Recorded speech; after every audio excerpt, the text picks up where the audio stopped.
તો ભગવાન કહે છે એટલા માટે કે આ જ્ઞાન ગમે તેને અપાય જ નહીં. આ જ્ઞાન છે એ ખાસ કરીને અતપસ્કાય, જેના જીવનમાં તપ નથી, તપો રહિતાય, જેના જીવનમાં તપશ્ચર્યા નથી, થોડું સહન કરવાની તૈયારી નથી, એને નહીં આપવું જોઈએ. ન વાચ્યમ, હા, એને કહેવું ના જોઈએ. ન વાચ્યમ ઇતિ વ્યવહિતેન સંબધ્યતે, એ અહીંયા કહ્યું નથી, ક્રિયાપદ આપ્યું નથી, પણ આપણે બીજી લાઈનમાં આપ્યું છે. જુઓ, ઇદન તેના અતપસ્કાય ન અભક્તાય કદાચન ન ચ અશુશ્રુષુવે વાચ્યમ, એને કહેવું જોઈએ નહીં. એ ક્રિયાપદ બીજી લાઈનમાં આવે છે. પછી આગળ કહ્યું ન તપસ્વીને અપી, તપસ્વી કદાચ હોય, ચલો જેના એકના જીવનમાં તપશ્ચર્યા છે પણ શું નથી, તપશ્ચર્યા પૂરતી નથી. આ જ્ઞાન માટે, ભગવાનના આવા જ્ઞાન માટે સાથે સાથે ભક્તિ પણ જોઈએ. એટલે કે છે અભક્તાય, જે ભક્ત નથી, તપસ્વી છે. તપસ્વી તો ઘણા હોય છે. રાવણ તપસ્વી હતો, ભલે તામસી તપશ્ચર્યા. એવા ઘણા લોકોમાં જડતાપૂર્વકની શરીરને માત્ર નિગ્રહ કરવો, શોષી નાખવું, એવી પ્રકારની તપશ્ચર્યા હોય, પણ એના હૃદયમાં શુદ્ધિ નથી હોતી. તો કે છે શુદ્ધિ ક્યારે, એટલે ભક્ત હોય, ગુરુ દેવ ભક્તિ રહિતાય, જેનામાં ગુરુ માટે, ભગવાન માટે ભક્તિ નથી, ભક્તિ રહિતાય, જે ભક્તિથી રહિત છે. કસ્યાંચિત અપી અવસ્થાયામ ન વાચ્યમ, કદાચ એને તો કોઈ પણ અવસ્થામાં જ્ઞાન ન આપવું જોઈએ, એવું ભાષ્યકાર કહે છે. જેનામાં ગુરુ માટે, દેવ માટે, આચાર્યો માટે ભક્તિ જ નથી, એને કોઈ દિવસ આપવું જ નહીં, એવું કહે છે. કસ્યાંચિત અપી અવસ્થાયામ, કોઈ પણ અવસ્થામાં, બીજાને કહેતાઓને સાંભળતા હોય તોય નહીં, ટૂંકમાં ક્યારેય પણ એને આપવું ન જોઈએ. કદાચ ભૂલથી એ માંગણી કરી લે તો પણ આપવાનું નહીં, કારણ કે એ સાંભળી અને એનું ખરાબ બોલશે, બોલનારનુંય ખરાબ બોલશે અને શાસ્ત્રના ઉપદેશનુંય ખરાબ બોલશે, કારણ કે એને ઉતરવાનું નથી. એ પોતાની જે બુદ્ધિની, પોતાના બુદ્ધિના જે ખ્યાલો છે એમાંથી બહાર જ નહીં નીકળે, એને વધારે મહત્ત્વ આપશે. પોતે શું વિચારે છે એને વધારે મહત્ત્વ આપશે. સૌથી પહેલાં શાસ્ત્રનું શ્રવણ કરવું હોય તો તમારે તમારા અત્યાર સુધીના જે બધા ખોટા વિચારો છે, મીન્સ કે વિચારો છે, એને ઘણીવાર નહીં, બાજુમાં મૂકવા જ પડે. શાસ્ત્ર તો જે કહે છે એ આપણે માનીએ છીએ એવું છે જ નહીં, એટલે તમારે શાસ્ત્રને મહત્ત્વ આપવું પડે અને શાસ્ત્રને જે વરેલા હોય, વક્તા હોય, એને મહત્ત્વ આપવું પડે, એને પ્રામાણ્ય આપવું પડે. હવે એવું જે કરવા તૈયાર જ ના હોય એ તો ખરાબ જ બોલવાના છે, કારણ કે આમાં ઘણું એવું આવે જે તમારા અહંકારને કઠે, જે અહંકાર સ્વીકારી ના શકે, તો સ્વાભાવિક છે પછી તમે એનું ખરાબ જ બોલવાના છે. એટલે એને તો કોઈ દિવસ ન આપવું. ભક્ત તપસ્વી અપી સન, જુઓ એક પછી એક શરતો ભગવાન મૂકતા જાય કે ચલો ભક્ત હોય, ચલો ભક્ત તો છે, તપસ્વી એ છે, પણ શું નથી, જે બીજી લાઈનમાં કહ્યું જેનામાં સેવા નથી, જેનામાં જિજ્ઞાસા નથી. સેવા કરતાં પણ અહીંયા શુશ્રૂષાનો અર્થ શું થાય છે, જિજ્ઞાસા. તો જેનામાં ચલો ભક્તિ તો છે, તપશ્ચર્યા પણ છે, પણ શું નથી, તો કે છે સાંભળવાની જિજ્ઞાસા જ નથી. આ જિજ્ઞાસા બહુ મોટી છે. ઘણા ભગવાનના ભક્ત હોય, તપશ્ચર્યા બહુ કરતા હોય, વાર તહેવારે ઉપવાસ કરે ને ઘણી તપશ્ચર્યા કરે, મંદિરે જતા હોય, બધું કરતા હોય,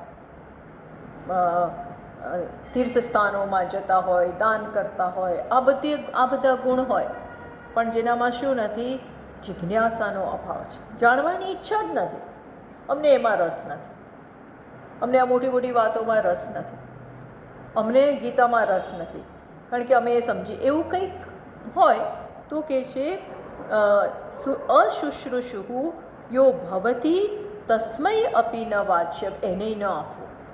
જેનામાં જિજ્ઞાસા, તેને આવું સાંભળવાનું કોઈ અંદરથી ઈચ્છા જ નથી જન્મતી. એના માળા કરવા, એ જે કરે છે ખોટું નથી. માળા કરતા હોય, મંદિરે જતા હોય, સેવા કરતા હોય, બીજા બધા એ બધું સારું સારું કરે છે.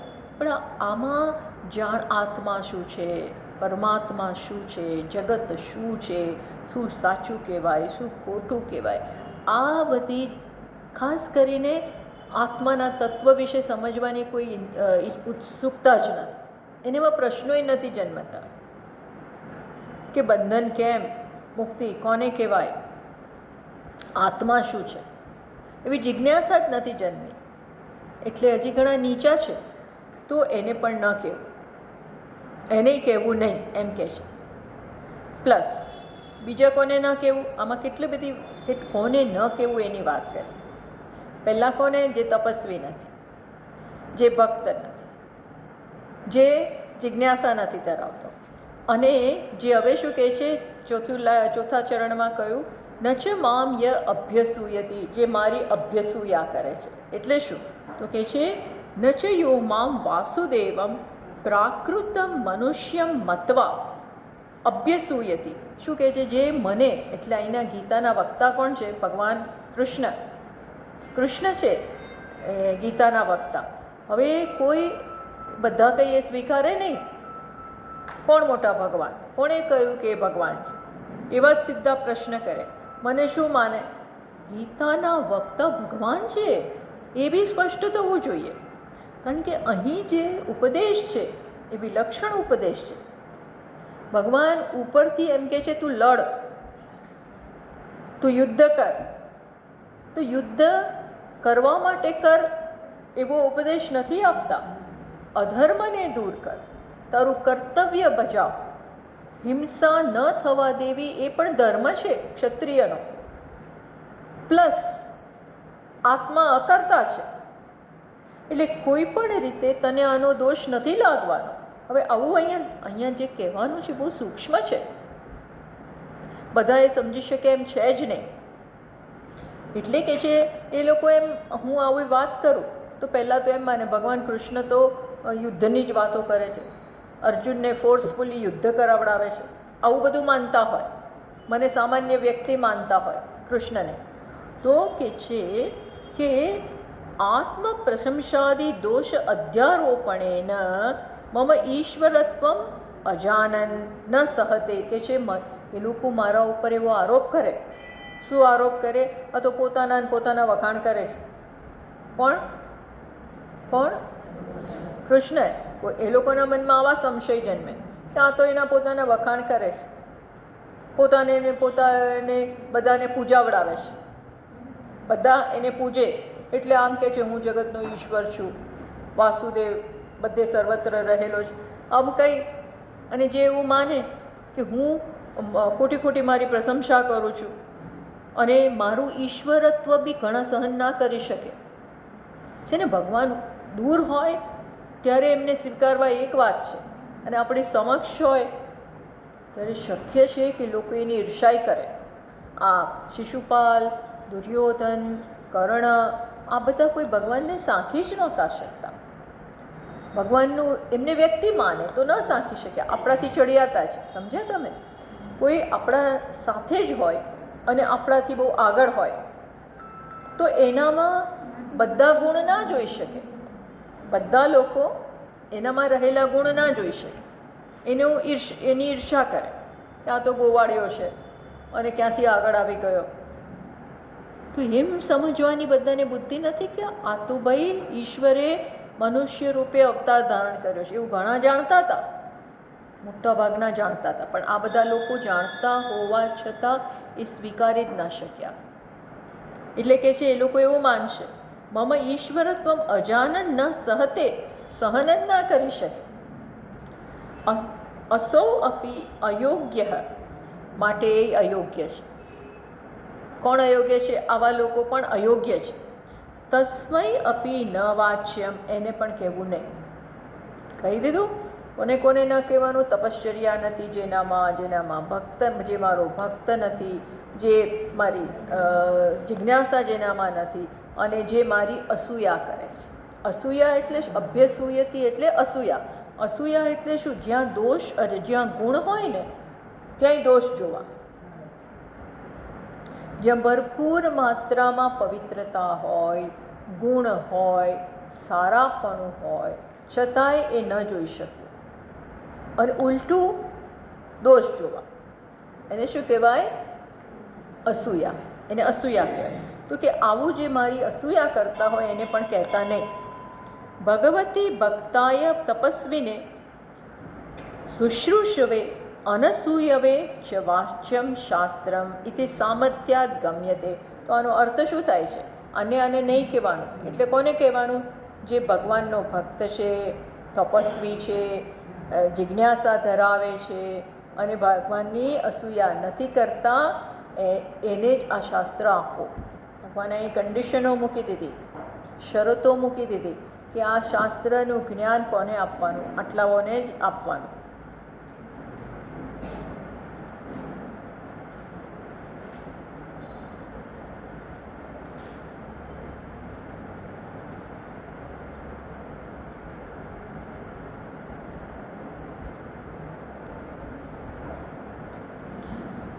તો શું કહે છે? તત્ર મેધાવિને તપસ્વીને વા ઇતિ અનયોઃ વિકલ્પદર્શનાत् શુશ્રૂષા અભક્તિયુક્તાય તપસ્વીને તદ્યુક્તાય. તો ટૂંકમાં અહીંયા એવું કહેવા માગે છે કે જેનામાં બુદ્ધિ બહુ હોય, મેધાવી હોય. કેવા હોય? ઘણા લોકો શાસ્ત્રની જરા જટિલ ભાષા હોય ને તો પણ સમજી શકે, બુદ્ધિમાન હોય. તો કે છે બુદ્ધિમાન તો છે પણ સાથે કેવા છે? ભક્તિ નથી.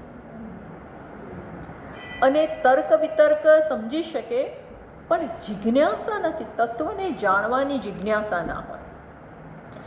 એટલે પંડિતો ઘણીવાર એવા હોય છે, બધું સમજી શકે પણ એ લોકો આનાથી આ બધું સાંભળીને એમનામાં કોઈ પરિવર્તન આવતું જ નથી હોતું. એ બુદ્ધિના સ્તરે રહી જતું હોય છે, માત્ર પંડિતાઈના સ્તરે બધું રહી જતું હોય. તો એને ન કહેવું, એને પણ કહેવું નહીં. ભગવાન એવું કહે છે. પછી ભગવતી અસૂયા યુક્તાય સમસ્ત ગુણવતે અપી ન વાંચ્ય. બીજું બાજુ ભાષ્યકાર કહે છે ભગવાનમાં જો દોષ દેખાતા હોય, ભગવાનમાં જેને ગીતાના વક્તા માટે જેના મનમાં અનેક બધા સંશય હોય, શંકા હોય, બધા ઘણા આવું બોલતા જ હોય છે. લોકોની આવી ટેવ જ હોય છે, લોકોના આવા સ્વભાવ હોય છે, બધું ઊંધું જ જુએ, સારું હોય ત્યાં ખરાબ જ દેખાય. તો કહે છે ભગવાનમાં અનેક બધા દોષ જુએ છે. એવી વ્યક્તિ આમ ગુણવાન હોય, આમ ગુણવાન છે, આમ બુદ્ધિમાન હોય, પણ તોય એને કહેવું નહીં, કારણ કે એને અસર જ નહીં થાય. ઉલટું એ ભગવાન માટે ખરાબ બોલશે વધારે,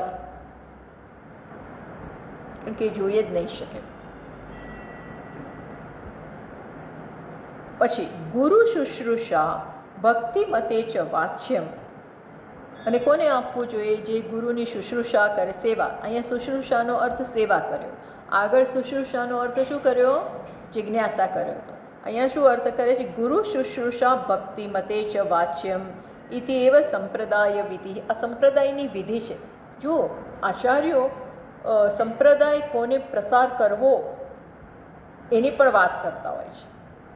ગમે તેને કહેવું એવું જેવું એવું એમને જ્યાં જિજ્ઞાસા હોય ત્યાં કહેવું એ યોગ એ એમ કહેતા હોય છે. સાથે સાથે એ પણ ફોડ પાડી દે ક્યાં ન કહેવું. આ ન કહેવું એ વધારે, જે ક્યાં ન કહેવું એ વધારે ઇમ્પોર્ટન્ટ છે. એટલે આ સંપ્રદાય વિધિ છે કે જેનામાં ગુરુ માટે સેવા છે, ભક્તિ છે, એમને આપવું. સંપ્રદાયસ્ય કર્તુઃ ફલમ ઇદાનીમ આહ. હવે જે આ લોકો સંપ્રદાયને વધારે છે, જે લોકો સંપ્રદાય એટલે કે આગળ શિષ્યોને આ જ્ઞાન પ્રદાન કરે છે, લોકોમાં ફેલાવે છે, એનું શું ફળ મળે? કોને? વક્તાને. જે આ સંપ્રદાય આ જ્ઞાનની ઉપદેશ પોતાના શિષ્યોને કરે છે, સમજી વિચારીને અને સંપ્રદાયને આગળ લઈ જાય છે, એનું શું ફળ છે એમના માટે. તો હવે કોની વાત કરે છે? વક્તાને શું ફળ મળે? તો કહે છે 68મા શ્લોકમાં, ય ઇમં પરમં ગુહ્યમ મદ્ભક્તેષ્વભિદાસ્યતે ભક્તિં મયિ પરાં કૃત્વા મામેવૈષ્યત્ય સંશયઃ. હવે એનું ફળ આપે છે કે વક્તાને કેવું. 68મો શ્લોક મળ્યું. 68 મળ્યું. યૈમં પરમં ગુહ્યમ મદ્ભક્તેષુ અભિદાસ્યતિ. આ પરમ ગુહ્ય જ્ઞાન કે રહસ્ય, આનાથી વધારે રહસ્ય તો છે જ નહીં કે તું જ બ્રહ્મ છો. એ મહાન આવું જ્ઞાન જે મારા ભક્તોને આપે છે. ભગવાન શું કહે છે? મારા ભક્તોને જે આ જ્ઞાન આપે છે એ પણ શું કરી રહ્યા છે? મહાન ભક્તિ કરી રહ્યા છે. કોણ? વક્તા, જે લોકોમાં આ જ્ઞાનનો પ્રચાર કરે છે, પ્રસાર કરે છે. પોતાની કીર્તિ માટે નહીં, પણ ભગવાનના જ્ઞાનને પહોંચાડો. એના દ્વારા લોકોના જીવનનો ઉદ્ધાર થશે, એમને સાચી દ્રષ્ટિ પ્રાપ્ત થશે. આવું જ્ઞાન મળીને જો લોકો જો સિરિયસ હોય તો ખરેખર જીવનમાં પરિવર્તન આવે, જીવન ખરેખર ઉદ્ધાર થાય. જો આ જ્ઞાનનું મૂલ્ય અંદર હોય તો ભગવાનને તો એમાં જ રસ છે ને કે મારા ભક્તોનો ઉદ્ધાર થાય. ઉદ્ધાર કરવાની રીત કઈ? કૃપા કરે તો કેવી રીતે કૃપા કરે? સમજ આપીને કૃપા થાય. કૃપા કેવી રીતે થાય? યોગ્ય સમજ આપો તો જીવન બદલાય. એટલે જે લોકો આ કામ કરે છે એ પણ શું કરે છે? એ મારી મહાન ભક્તિ કરે છે. ભગવાન શું કહે છે?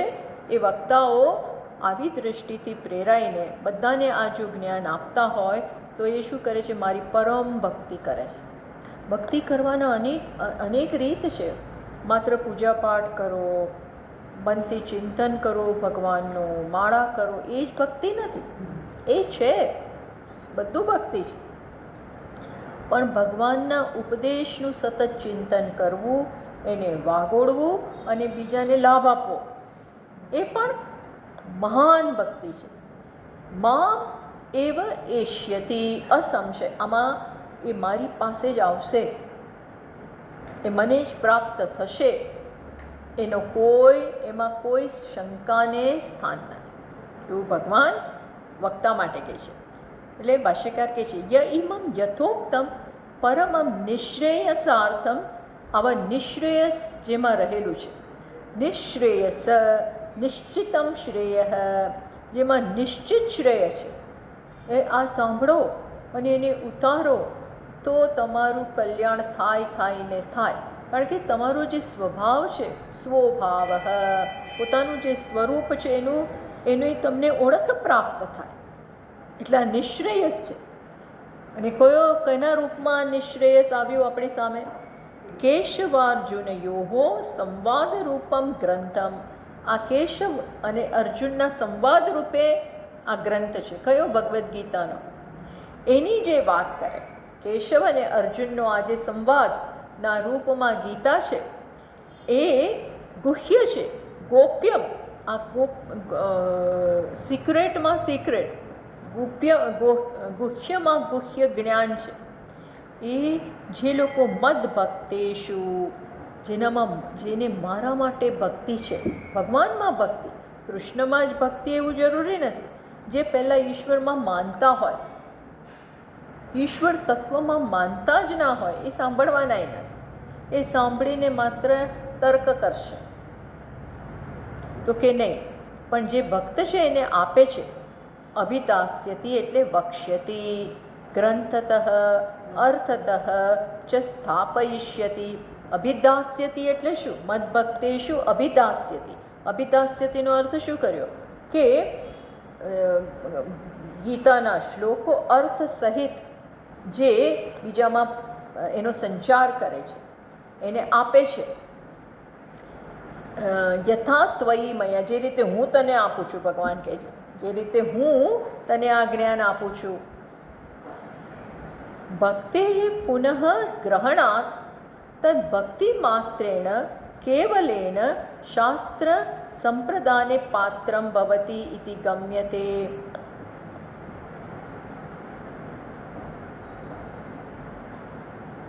તો એવું કહેવાય છે, ભગવાનની ભક્તિ હોય ને, પરમ ભક્તિ હોય, તો આપોઆપ તમે, ભગવાન કૃપા કરે, સાચી ભક્તિ હોય ત્યાં કૃપા કરે અને એને એ આ જ્ઞાન માટે તૈયાર થાય ધીરે ધીરે.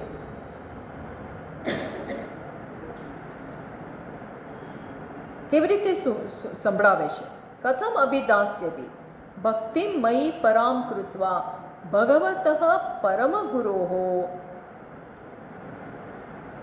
કેવી રીતે વક્તા, કેવી રીતે કયા ભાવથી બીજાને આ જ્ઞાન આપે છે?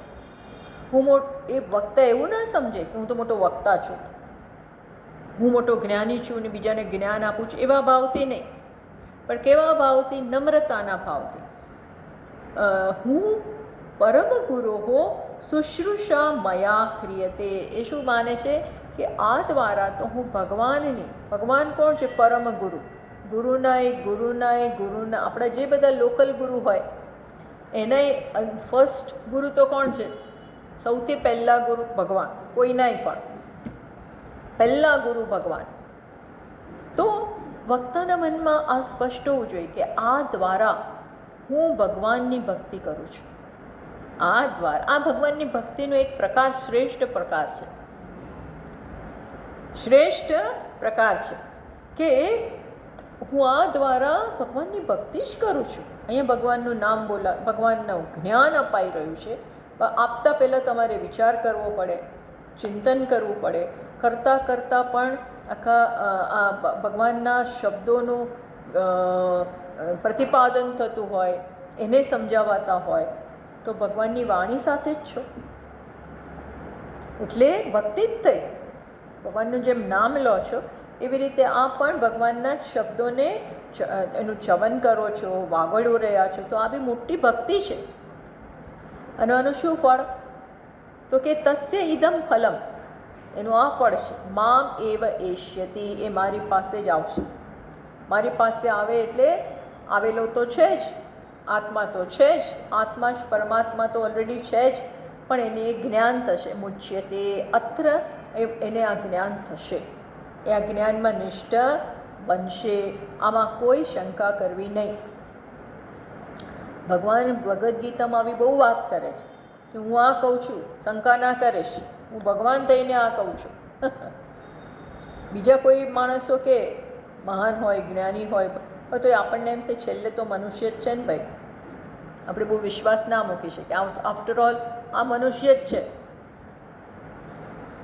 પણ અહીં તો કોણ, અહીંયા કોઈ એવી શંકાને સ્થાન જ નથી રહેતું, કારણ કે ભગવાન તો કોણ છે? સાક્ષાત ભગવાન. કૃષ્ણ તો ભગવાન જ હતા. પછી વળી આ જ વિચાર આગળ, આ જ વિચારની વાત કરે છે 69માં શ્લોકમાં. ન ચ તસ્માન મનુષ્યેષુ કશ્ચિન મે પ્રિયકૃત્તમઃ ભવિતા ન ચ મે તસ્માદ અન્યઃ પ્રિયતરો ભુવિ.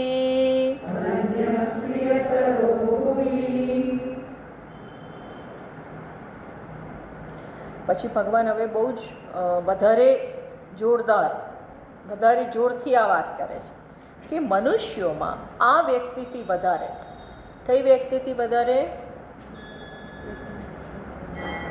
આ વક્તાથી, જે મારા જ્ઞાનનો પ્રચાર કરે છે, એનાથી વધીને મનુષ્યોમાં મને કોઈ વધારે પ્રિય નથી. મને કોઈ વધારે પ્રિય નથી. આ પૃથ્વી ઉપર મારા માટે એમનાથી વધારે કોઈ પ્રિય નથી. કારણ કે અંતતો ગત્વા જ્ઞાન, આત્મા અને પરમાત્મા એક છે. નર અને નારાયણ એક છે, એ સત્ય છે. હવે માણસ સત્ય સુધી પહોંચે, સમજે અને જે પહોંચાડવામાં મદદ કરે, એ જ ખરેખર શ્રેષ્ઠમાં શ્રેષ્ઠ કામ કરી રહ્યા છે. એટલે જે આ કામ કરે તો આપોઆપ જ વહેલા મોડા લોકો પણ સંસારમાંથી બહાર નીકળવાના જ છે, વહેલા મોડા. અને એમાં જે નિમિત્ત બને છે એ ભગવાનની ભક્તિ કરનારા છે, જે આ જ્ઞાન પચાવી અને પછી કહે ના હું તો કોઈ નહીં આપીશ નહીં. ઘણા લોકો નથી, એ બોલવાની આવડત ના હોય, બધામાં બધું નથી હોતું, સમજાવી ના શકે, સમજતા કદાચ હોય છે પણ સમજાવી ના શકે, બધામાં એ સ્કિલ નથી હોતી, બોલવાની આવડત ના હોય, સમજાવવાની આવડત ના હોય, આમાં તો બધું બહુ જોઈએ. એટલે અથવા એમને એમાં રસ ના હોય. ઘણા એવા મહાત્મા હોય છે એ કે દરેકના પ્રારબ્ધ પ્રમાણે મળશે, મારે કંઈ ચિંતા કરવાની જરૂર નથી, એવું કરીને જતા રહે, હું તો મારામાં રહીશ એમ કરી. એ ખોટું નથી, ભલે કરતા, પણ તો પછી શું થાય, પરંપરા અટકી જાય. એટલીસ્ટ ત્યાં તો અટકી ગઈ, એ આમાં રસ જ ના લે તો પહોંચે. ભગવાન પોતે, ભગવાન એ તો અર્જુનને કીધું, દર વખતે અવતાર કંઈ તરત લેતા નથી હોતા. એટલે ભગવાનને મહાત્માઓ દ્વારા, વક્તાઓ દ્વારા જ આ કામ કરવાનું ને, આ જ્ઞાન પહોંચાડવાનું કેવી રીતે? દરેક વખતે પોતે તો સીધા આવતા નથી, આ વક્તાઓ, આચાર્યો દ્વારા જ આ કરવાનું. અને જો આ ન થાય તો અટકી જાય, કોઈ કારણસર આ જ્ઞાનનો ફેલાવો ન થાય. ચોથા અધ્યાયમાં કહ્યું કે ઘણી વખત પરંપરા અટકી જતી હોય છે, અધર્મને કારણે, ડરના કારણે અટકી જાય. કોઈ લેવાવાળું ના હોય, સાંભળવાવાળું ના હોય, તો આ પરંપરાનો અહીંયા સ્ટોપ થઈ જાય. અને એ બહુ મોટો સમાજમાં બહુ મોટું થઈ જાય એનાથી ખરાબ. એટલે ભગવાન કહે છે આ ચાલુ રહે પરંપરા, એ બહુ અગત્યનું છે. આટલો મહાન આપણો હિન્દુ ધર્મ, આપણી આટલો મોટી મહાન સંસ્કૃતિ, પણ આજે આપણા હિન્દુઓ જ હિન્દુ ધર્મને જાણતા નથી. કેટલી બધી ખરાબ પરિસ્થિતિ. જાણનારા જાણે છે એટલે પ્રચાર પ્રસાર થઈ રહ્યો છે, પણ જોઈએ એવો નથી, મીન્સ બધા આમાં જોડાતા નથી. તો મોટા મોટા મહાત્માઓને તો ચિંતા છે કે આનું થશે શું? કારણ કે ખોટા વિચારો, ખોટા અધર્મ ફેલાવનારા, બીજા ધર્મોવાળા આનો લાભ લઈ લે અને લોકોને કન્વર્ટ કરી નાખે, ધર્માંતર કરાવે. આ બધું થવાનું જો હિન્દુઓ પોતાની સંસ્કૃતિ, પોતાને ધર્મને જાણવાની કોશિશ નહીં કરે, પ્લસ એમાં શ્રદ્ધા નહીં ધરાવે, તો બધું જતું રહેશે. મીન્સ કે વચ્ચેનો સમય ખરાબ આવશે. એટલે ભગવાન કહે છે આ કામ કરો, અને જે આ કરે છે નિષ્ઠાપૂર્વક, એનાથી વધારે આ પૃથ્વી પર મને કોઈ ગમતું નથી. કેમ? કારણ કે અલ્ટિમેટલી જ્ઞાન ઇમ્પોર્ટન્ટ છે. જ્ઞાનની સમાન પવિત્ર કાંઈ નથી. નહીં જ્ઞાનેન સદૃશમ પવિત્રમ ઇહ વિદ્યતે. ભગવાન ચોથા અધ્યાયમાં કહ્યું જ્ઞાનથી વધારે પવિત્ર કાંઈ નથી. હવે એ જ્ઞાન જ લોકો ન લે, એના પ્રત્યે એની અવજ્ઞા કરે, એના પ્રત્યે એને કંઈક પડી જ ના હોય, તો શું થશે? અને ભગવાન કહે છે આ જ્ઞાન જ તો જીવાદોરી થઈ જાય. સાચી વસ્તુ તો આ જ્ઞાન જ છે. એટલે કે છે ન ચ તસ્માત શાસ્ત્ર સંપ્રદાય કૃતો મનુષ્યેષુ મનુષ્યાણામ મધ્યે. આ ગીતા શાસ્ત્રની પરંપરાને જાળવી રાખનારા મનુષ્યો કરતા અતિશયને મને કોઈ વધારે પ્રિય નથી. ન તત અન્ય પ્રિયકૃત્તમો ન અસ્તિ. આજે પણ કોઈ મને વધારે પ્રિય નથી આમના કરતાં, અને ભવિષ્યમાં પણ ભવિતા ન ચ મે, ભવિષ્યમાં પણ પૃથ્વી ઉપર આવા કામ કરનારાઓથી વધારે મને કોઈ પ્રિય નહીં. કહ્યું તો આમાં ભગવાને આપોઆપ શું કહી દીધું?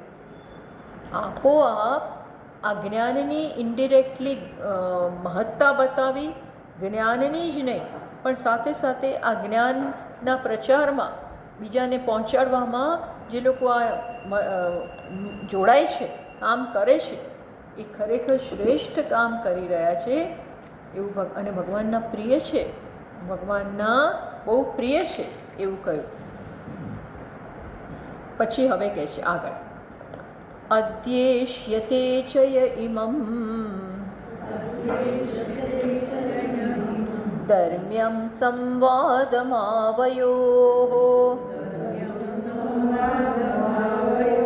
જ્ઞાનયજ્ઞેન તેનાહં ઇષ્ટસ્યામિતિ મે મતિઃ. 70મો શ્લોક શું કહે છે?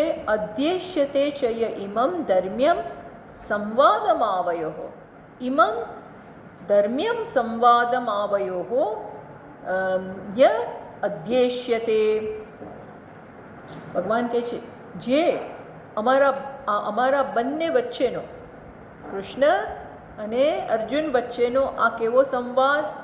ધર્મ્યમ, ધર્માદ અનપેતમ, જે ધર્મથી જુદું જ નથી, ધર્મને વરેલો છે, જેમાં ધર્મ ઠૂસી ઠૂસીને ભરેલો છે, ઠાંસી ઠાંસીને, ધર્મથી ઓતપ્રોત છે, એવો સંવાદ અમારા બે વચ્ચેનો જે ભણે છે, ભણાવે છે,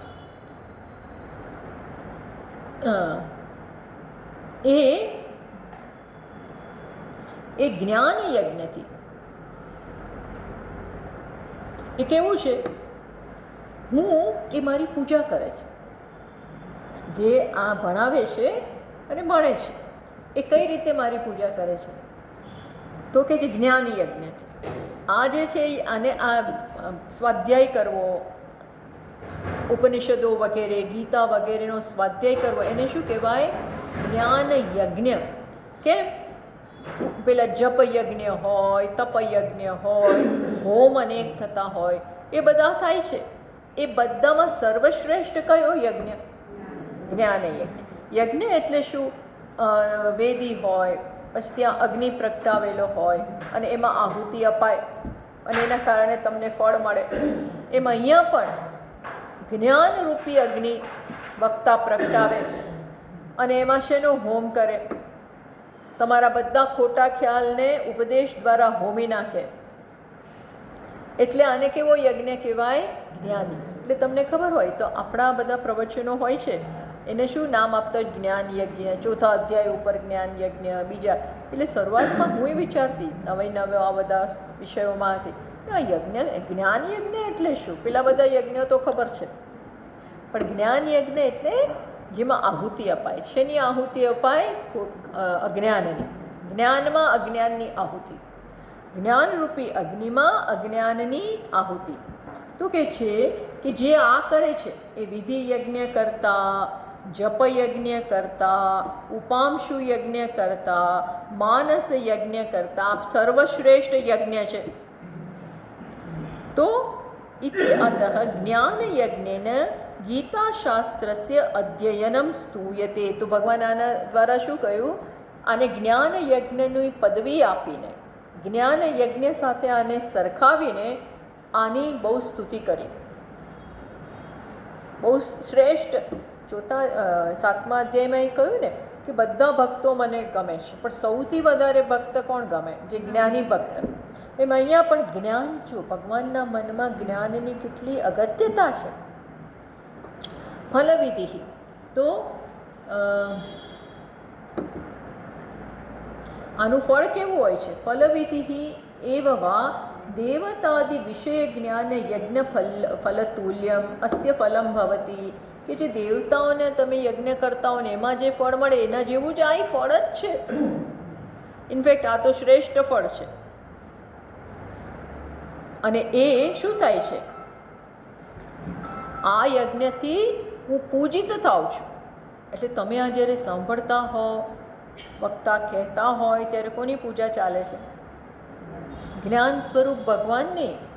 આત્મા જ્યાં બેઠો છે એની પૂજા થાય છે. તેન અધ્યયનેન અહમ ઇષ્ટ પૂજિત શ્યામ ભવેયમ. હું પૂજિત થાઉં છું. એટલે એવું ના માનવું કે આપણી પૂજા છૂટી ગઈ. ઘણીવાર આપણને બોલે આપણે પૂજા છોડીને ક્લાસમાં આવ્યા, એનો ટાઈમ. પણ આ પૂજા છે તો કરવાની, એની ના નથી પાડતા. પણ એવું મનમાં ગ્રંથિ રાખવાની જરૂર નથી કે આપણું એ બધું છૂટી ગયું. આ પૂજા જ આ ઉત્કૃષ્ટ પૂજા છે. પેલે ભગવાનને પ્રસન્ન કરો છો, પણ કદાચ પછી માગતા હો, ભગવાન સાથે અંતર રાખતા હો, હું જુદું તમે જુદા, એના કરતાં અહીંયા તો સીધું જ શું થાય છે? આપણે એક. બધા ધ્યાનથી જો માણસ સાંભળે, એટલે સાંભળવાની મોટી પૂજા છે. સાંભળવું એ જ પૂજા છે. શ્રવણ એ શ્રેષ્ઠમાં શ્રેષ્ઠ ભક્તિ છે. કઈ ભક્તિ? આત્મદેવની ભક્તિ, પરમાત્માની ભક્તિ. સાંભળતા હો ત્યારે તમે પરમાત્મા સાથે જ છો. આત્માની સમજ પડે છે, આત્માના સ્વરૂપની સમજ પડે. છેલ્લે ધ્યેય તો આત્માને સમજવાનું જ છે ને. અને આત્મા જ પરમાત્મા છે. એ જ આપણું ધ્યેય છે ને. બીજું કયું ધ્યેય છે? એ ધ્યેય છે. તો એ અહીંયા સાક્ષાત ફલિત થાય. સાક્ષાત, તરત ને તરત ફલિત થાય. એટલે આ બધી સ્પષ્ટતા હોવી જોઈએ. ઘણીવાર આ બધું સ્પષ્ટ નથી હોતું. એટલે માણસ બીજી બધી વસ્તુ આ સ્પષ્ટ ના હોય ને તો ધીરે ધીરે આપણું બધી પૂજા, પાઠ, ભક્તિ, તીર્થસ્થાનમાં જવું, ત્યાં ફરવું, આમ ફરવું, આ બધાનો પરિપાક આમાં આવવો જોઈએ. આ બધા ના કરી શકે. આ જે ધીર છે, ગંભીર છે, વિવેકી છે, સમજુ છે, એ જ આ કરી શકે. એટલે આપણે એમ માનીએ કે ના પેલું બધું હું ધર્મ જ કરું છું, એ ધર્મ કરો છો એની ના નહીં. પણ આ ઉત્કૃષ્ટ, આનાથી ચડિયાતું કાંઈ નથી.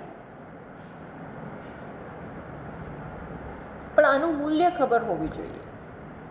આનું મૂલ્ય ના ખબર હોય તો આપણે આ પહેલું આ છોડીએ. પહેલું શું છૂટી જાય? શ્રવણ છૂટી જાય. પહેલી છૂટનારી વસ્તુ શ્રવણ હોય છે. કંઈક પણ થાય, તીર્થયાત્રા પર ગયા ને ફલાણે ગયા ને ઢીકડે ગયા ને પૂછડે ગયા, ભલે મને ચાન્સ મળે ત્યારે હું કહી દઉં ને. એટલે ભગવાનના શબ્દોમાં મારે કહેવાનું છે. આપણે એ બધું અગત્યનું લાગે. અહીંયા સાક્ષાત ભગવાન સાથે છો. ભગવાન કહે છે આત્માનું અનુસંધાન એ શ્રેષ્ઠ ભક્તિ છે. આત્મા અનુસંધાન, આત્માનું ધ્યાન.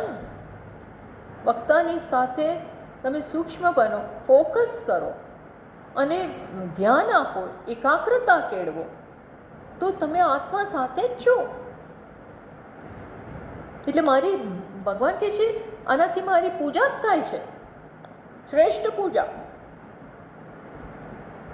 પણ આ સમજ પડવી જોઈએ. આ કોઈને સમજ જ ને જલ્દી સમજ નથી પડતી આ વસ્તુ. આને છેલ્લું મૂલ્ય.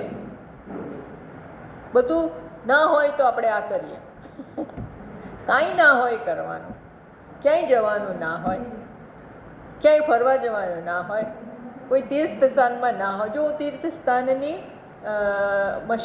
એની ટીકા નથી કરતી, એ ટીકા કરવાનો આપણને શું અધિકાર? અને એ યોગ્ય જ છે, એ ભગવાનની ભક્તિ જ છે. પણ એ ભક્તિ કરીને છેલ્લે આ કરવાનું છે. હવે એ આ મળતું હોય, ઘર આંગણે મળતું હોય, તો એ આપણે અને ફેંકીને જતા રહીએ. આ તો છે જ ને, આ તો બધું છે જ. તું શું બતાવે છે? હજી સમજ નથી પડી. આપણામાં વિવેક જાગ્યો.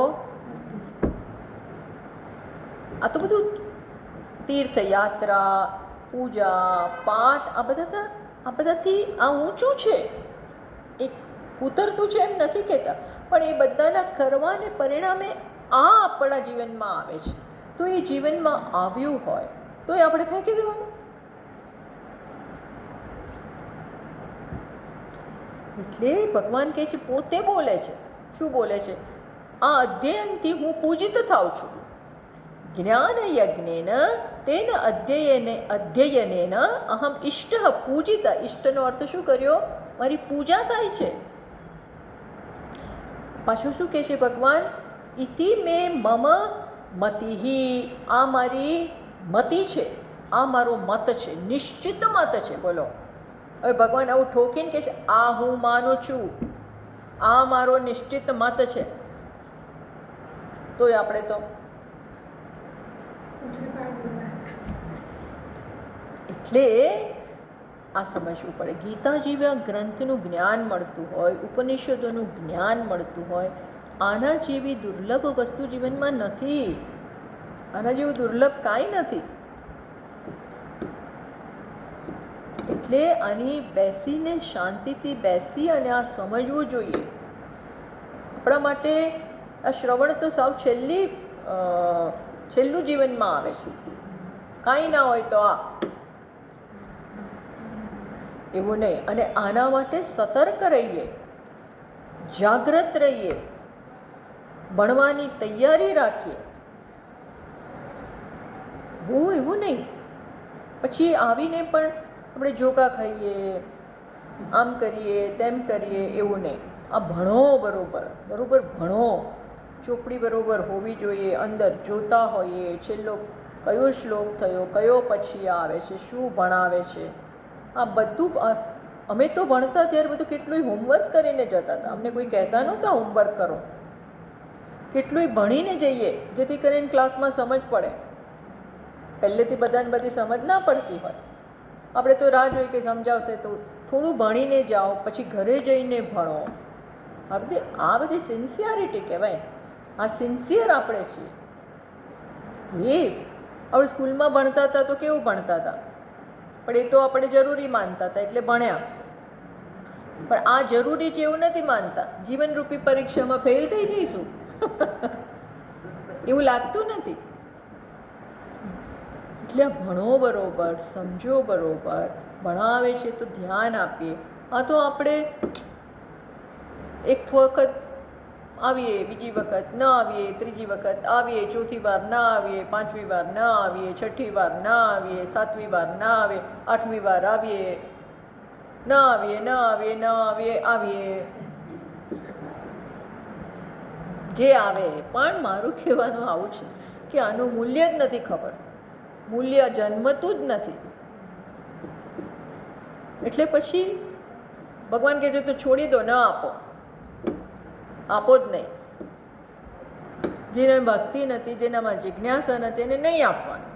ચોખ્ખું એમણે જ કીધું ને, તો એ આપણે સમય બગાડીએ.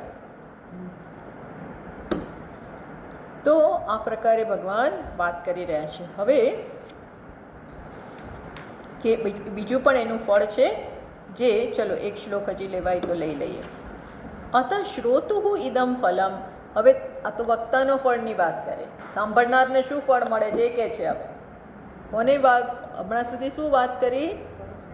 વક્તાને શું ફળ મળે. હવે શ્રોતાને, હવે કદાચ એ સાંભળીને બધાનામાં કંઈક થાય, વક્તાને ફળ મળતું હોય તો ભલે મળે, અમને મળે છે કે નહીં. તો હવે આપણે શ્રોતાના ફળની વાત કરીએ. અથ શ્રોતુ ઇદમ ફલમ. હવે શ્રોતાને આ ફળ મળે. શ્રદ્ધાવાનનસૂયશ્ચ શૃણુયાદપિ યો નરઃ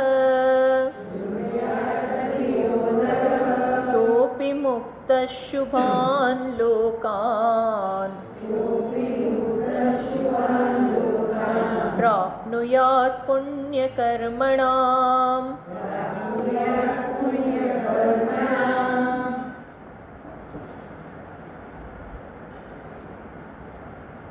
કે છે આ માત્ર શ્રદ્ધાથી સાંભળે. ભગવાન તો બહુ લિબરલ છે, બહુ સીધા સાદા છે, કૃપાળુ છે. શું કહે છે? આ માત્ર શ્રદ્ધાપૂર્વક સાંભળતા હોય. અનસૂય અસૂયા વર્જિત સન, મારામાં દોષ ન જોતા હોય. અને આવી રીતે પણ જે સાંભળે છે, શૃણુયાદપિયો નરહ, એટલે જે માત્ર આવું, હા, બહુ બુદ્ધવત્તા ના હોય, એવું બધું બહુ છે નહીં, પણ માત્ર આવું સાંભળે છે, મારામાં દોષ નથી જોતા, આ બે જ વસ્તુ કીધી. તો એને શું થાય છે? સહ અપી પાપાદ મુક્ત, એ પાપથી મુક્ત થઈ જાય. પાપમાં તો બધાને પડવું નથી, પાપમાંથી મુક્ત તો હોવું છે ને બધાને.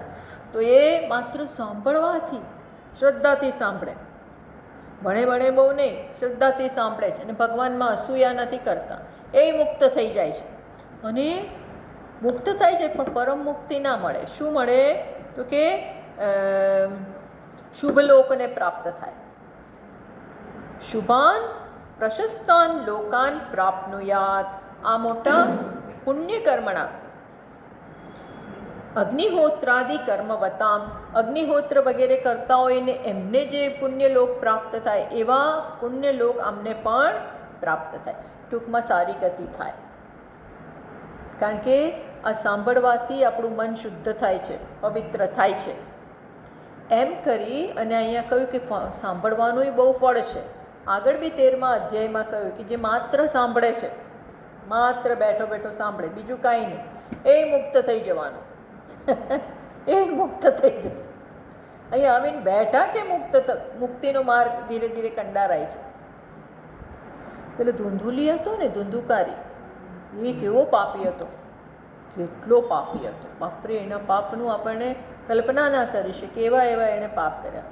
પણ એ ભૂત બની ગયો. શું બની ગયો હતો? ભૂત. એટલે ગતિ તો ખરાબ જ થઈ, પણ પછી એના ભાઈએ એટલો સારા ગોકર્ણ, તો એને છોડાવવા માટે કહ્યું કે હું એવું કીધું કે ભાગવત સાંભળશે તો આ છૂટશે. એટલે ગોકર્ણએ ભાગવત સંભળાવ્યું, પણ આ ભૂતને કોણ બેસવા દે અંદર? એટલે એ વાંસનું જે રાખ્યું હોય ને ત્યાં, હા, ગાંઠોમાં, એમાં બેસી ગયો. અને દરેક ભાગવતના 7 દિવસ, પહેલા દિવસે એક ગાંઠ તૂટે, બીજી તૂટી, ત્રીજી તૂટી, એમ કરતાં કરતાં બધી ગાંઠો એની તૂટી ગઈ, ગ્રંથિ તૂટી ગઈ. અને વિમાન આવ્યું જતો રહ્યો, મુક્ત થઈ ગયો. એવા પાપ કર્યા હતા, પણ ભક્તિથી, જ્ઞાનથી છૂટી ગયા. બોલો. એટલે કે છે સાંભળવાનું આટલું ફળ છે. એમ કરી અને ભગવાને પોતાનો ઉપદેશ પૂરો કર્યો. પણ હજી ભગવાનની કૃપાની ચરમ સીમા છે, ચરમ સીમા છે. તમે વિચાર કરો, એકવાર ભક્ત પર પ્રેમ થઈ ગયો ને, પછી ભગવાન એને મુક્ત કરીને છોડે.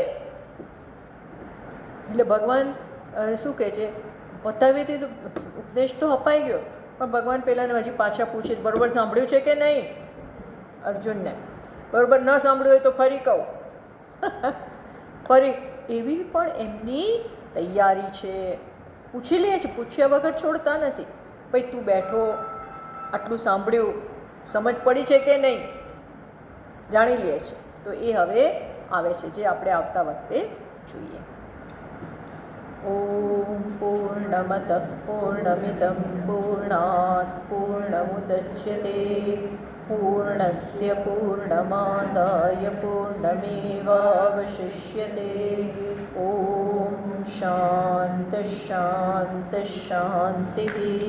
શંકરં શંકરાચાર્યં કેશવં બાદરાયણં સૂત્રભાષ્યકૃતૌ વંદે ભગવन्तौ પુનઃ પુનઃ. ઈશ્વરો ગુરુરાત્મેતિ મૂર્તિભેદવિભાગિને વ્યોમવદ્વ્યાપ્તદેહાય દક્ષિણામૂર્તયે નમઃ.